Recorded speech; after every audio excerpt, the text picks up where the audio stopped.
अहम खबर देंगे आपको। वज़ीर-ए-आज़म इमरान खान की ज़ेरे सदारत इजलास, हुकूमती कानूनी टीम भी इस इजलास में शरीक है। सुप्रीम कोर्ट के फैसले पर ब्रीफिंग दी गई। सुप्रीम कोर्ट फैसले के कानूनी निकात का जायजा लिया जा रहा है।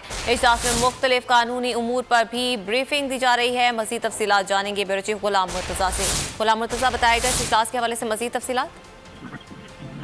जी बिल्कुल, वज़ीर-ए-आज़म इमरान खान की ज़ेरे सदारत हुकूमती कानूनी कमेटी का इजलास जो है वो जारी है। इस इजलास में सुप्रीम कोर्ट के फैसला के ऊपर वज़ीर-ए-आज़म को ब्रीफिंग दी जा रही है और कानूनी का वो उनको बताए जा रहे हैं। इस फैसला के कॉन्सिक्वेंसेस के हवाले से भी इजलास में ब्रीफिंग दी जा रही है और इसके साथ साथ वज़ीर-ए-आज़म को ये भी बताया जा रहा है कि जो सुप्रीम कोर्ट ऑफ पाकिस्तान का फैसला है वो किन किन आर्टिकल्स के हवाले से है और स्पीकर की रूलिंग के हवाले से भी उनको ब्रीफिंग दी जा रही है। जी ठीक है गुलाम मुर्तज़ा, इस हवाले से आप हमें आगाह करे थे, आपका बहुत शुक्रिया। सब्सक्राइब करें और बेल दबाएं ताकि कोई खबर रह न जाए।